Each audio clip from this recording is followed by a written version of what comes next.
Welcome back to Outside Views, and today I want to talk about a proposition that is long overdue and frankly essential for the future of the UK. A public inquiry into the management of Brexit. I read a very interesting comment about this, and that's why I picked the comment today. And my personal view on this is also very strong. Not only is this necessary, but it seems to be the only way to pull the country out of the decade-long political quicksand it is currently sinking into. And the current situation is that the political class, led by a fearful government, is petrified of even speaking the word Brexit in a critical context, while the economic reality is a catastrophe that is strangling the country. And this silence is a betrayal, and an inquiry is the mechanism to finally force the truth into the open and set the record straight on the cause of the UK's most painful economic and social woes, including getting rid of all these Brexiteer nonsense with, yeah, Brexit is great, it was not just done the right way. The necessity of an inquiry stems from the stark and undeniable economic data that has accumulated over nearly a decade since the referendum. And the promises of prosperity and new trade were a fiction, and the cost of this political choice has been confirmed by every serious economic institution, including the Office for Budget Responsibility. And a report published in November 2025, using almost a decade of data and robust analysis, estimated that by this year, Brexit had reduced the UK's GDP by a massive 6 to 8% compared to a scenario where the UK had remained in the EU.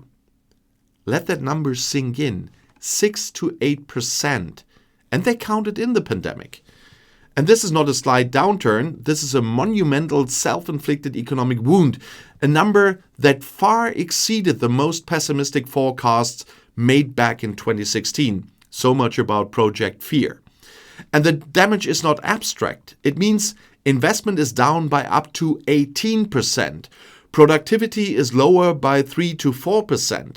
And the promised trade boom is non-existent, replaced by higher costs and bureaucracy for businesses. This Brexit-shaped hole in the roof is the actual reason the country's finances are so strained, and yet the government is studiously ignoring it, as one prominent journalist already noted. And an inquiry would force the key figures, the politicians, the civil servants, the chief negotiators, to come before a panel under oath and explain their management of the process, comparing their optimistic forecasts against the brutal reality of the 6 to 8% shortfall.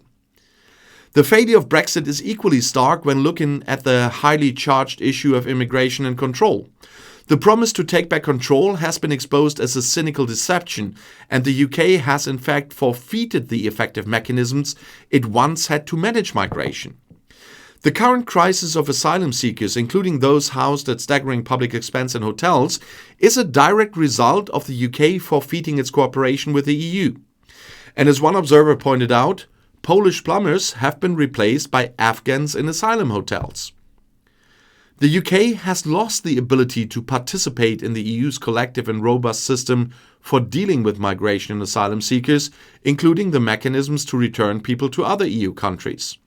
Instead, the UK is trying to stop the boats on its own, a futile effort that is likened to the ancient King Canute trying to turn back the waves. And the management of this policy, which was supposed to be a key success of taking back control, has instead led to a monumental policy failure and a £3 billion a year cost of supporting asylum seekers, much of which was unfunded and entirely predictable.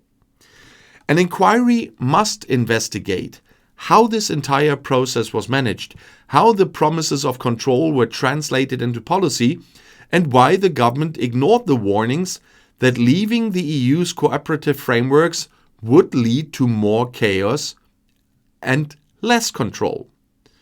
And the problem is that the current government is paralyzed by political fear.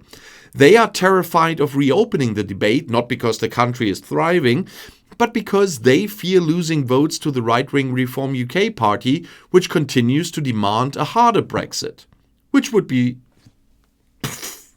But nevertheless, nobody is really talking against that.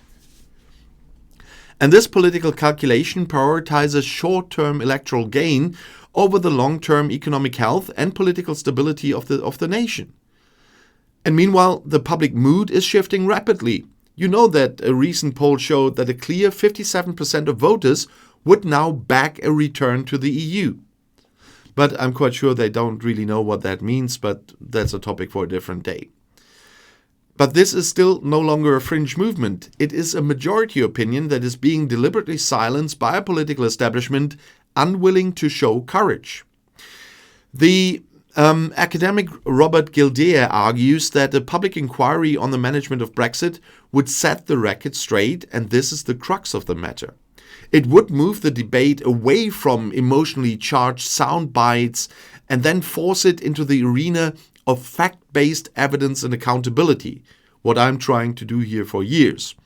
It would lay the responsibility for the failure squarely at the door of those who championed them, most notably Nigel Farage and the architects of the hardest possible Brexit.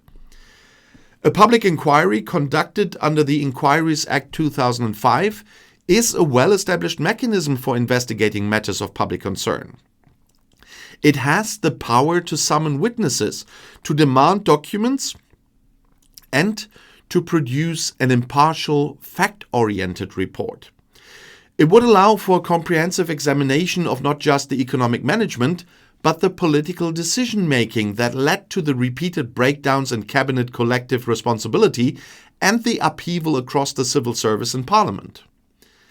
An inquiry would be resource-intensive. Yes, some inquiries have cost hundreds of millions, but the annual cost of the economic damage from Brexit is estimated at up to £90 billion in lost tax revenue every year.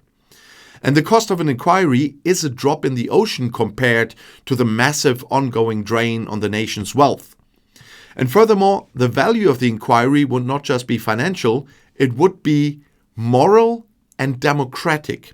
It would provide the accountability that has been missing for too long, shining a light on how exaggerated claims and misinformation shaped the most significant national decision in decades. And the potential outcome is not merely a report, but a political opening. If an impartial inquiry supported by the data from the Office for Budget Responsibility and other central banks decisively concluded that the management of Brexit, defined by the red lines that ensured leaving the single market and customs union, is the primary cause of the economic crisis, it would give the government the courage and leadership it needs to change course. As it stands, the government is reluctant to admit the obvious truth because they fear the political backlash. But a cross-party consensus built on the evidence of an inquiry would provide the necessary shield. The current political environment means that Labour is even facing an internal debate about whether putting a return to the customs union in their manifesto, and if that would be too difficult. Although they couldn't easily return to the customs union, they would be able to create a customs union. But that's, once again, topic for a different video. But this overall is a pathetic state of affairs.